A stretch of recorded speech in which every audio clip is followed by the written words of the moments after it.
Good morning to all of you. I am Dr. Anand. I represent from a medical division and the medical advisor for About Nutrition.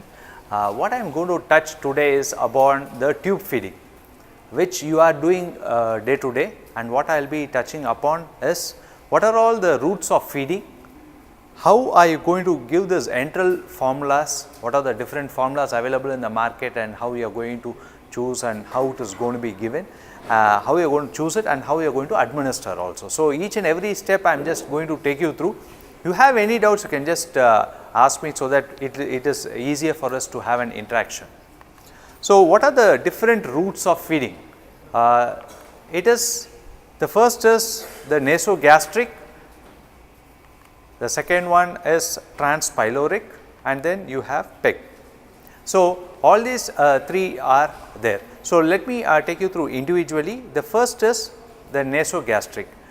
In the nasogastric, you have not only nasogastric, you have even orogastric, transpyloric, nasoduodenal and nasojejunal. So, all four different types of feeding. Here it is inserted through the anatomical part and you are not going to have any cut which is being put on the patient and it is being given. So, all these four are inserted along the normal anatomy. So, how much time are we supposed to keep this tube? The best practice is to, if even before putting the tube, if you are aware that the tube has to be kept for longer time, say it more than 3 or 4 weeks, better do not put this tube. It's the best is to go for a gastrostomy or a jejunostomy tube. If it is going to be less than that, then go for the NG tube. So, what is the size of the tube which you are normally using in case of a NG tube? 14-16. So, let me demonstrate and I will tell you the best practices which is the right tube to be used also. So, having said that, the gastrostomy tube, the jejunostomy tube, this has to be placed in the patient if they require more than 3 or 4 weeks of the enteral feed if it is required.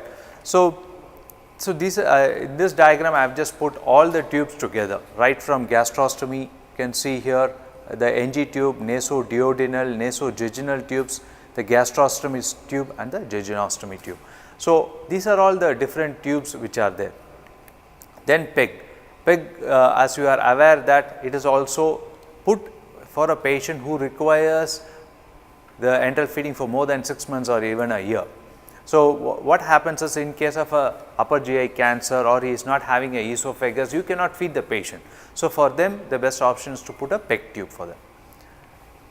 So, these are all the problems which you have when you are going to put a patient on a 16 fringe or a 14 fringe. If he is going to have this tube for a longer time, he is going to land up in having this nasal erosion. I had a session with neurosurgeons. What happened was when they had a trauma patient coming, they started putting this NG tube inside and it was seen that the tube went into the maxillary sinus part of it and it went into the brain. They started feeding. What happens? If you are going to put a tube of this size, the patient is going to have an erosion of the abdominal wall. So, this large bore near when you are going to put gastrostomy tube, this is going to happen. The patient might land up in having even necrotizing soft tissue infection also. So, what is the right size of tube which can be put for the patient? So, the best right size of the tube which can be put is 10 fringe, max 12 fringe. Even 8 fringe can be put, but as you are going to powder the tablets and put it inside, the best size will be a 10 fringe. So, this is what it is. So, everybody wants this size to be there. So, the best size will be a 10 fringe tube whenever you are going to put, even could be an NG tube or a nasoduodenal, or if it is going to be even a nasojejunal tube, it should be less. Even a 8 fringe is the best. Having said about what are the tubes which have to be given, so now let us move on to what are all the different enteral formulas that are available across the world. They are divided into 4 categories. So, you should all If you have paper pen, just write it down and keep, because this is what you are going to choose from today onwards. Whenever a doctor is going to give an instruction, you should know what to give for the patient, right.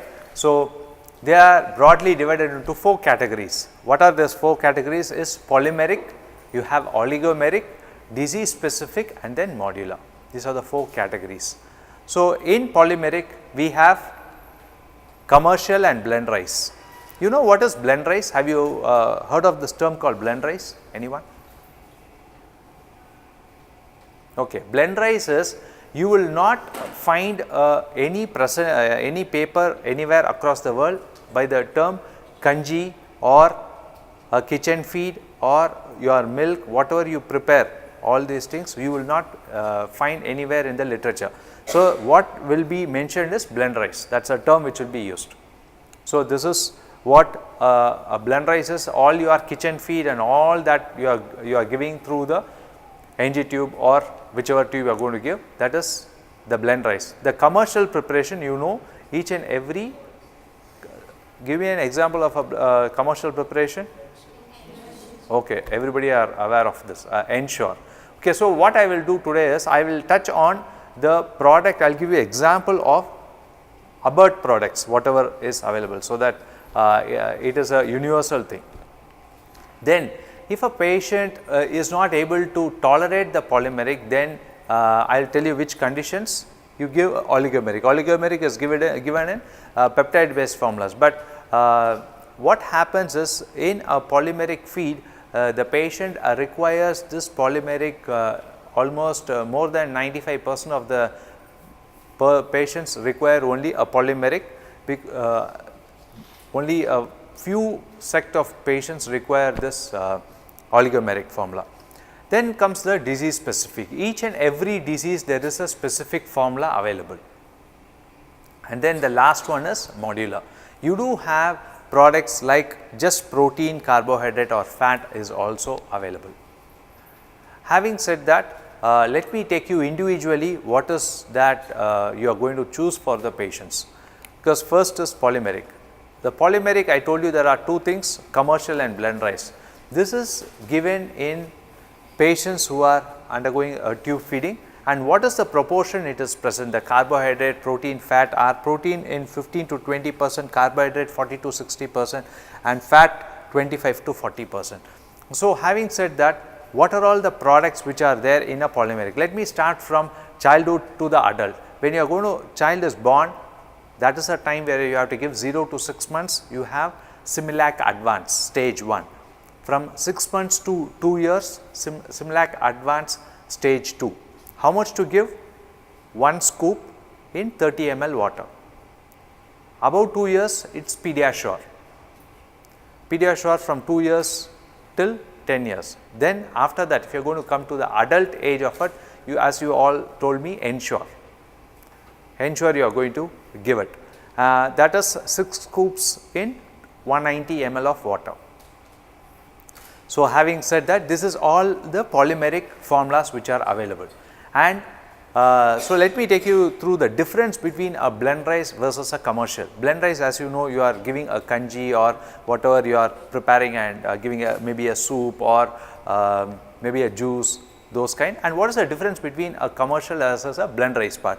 So, I have just put what happens when a blend rice feed you are going to give. You do not know what is the constituents in it, how much is the nutritional content in it, as the previous speaker was taking you through about all the different nutritional content what is going to be there in a food, and you do not know how much exactly it is there in a blend rice, whereas in a commercial you know exactly what the constituents are in it, because it gives a complete and balanced nutrition.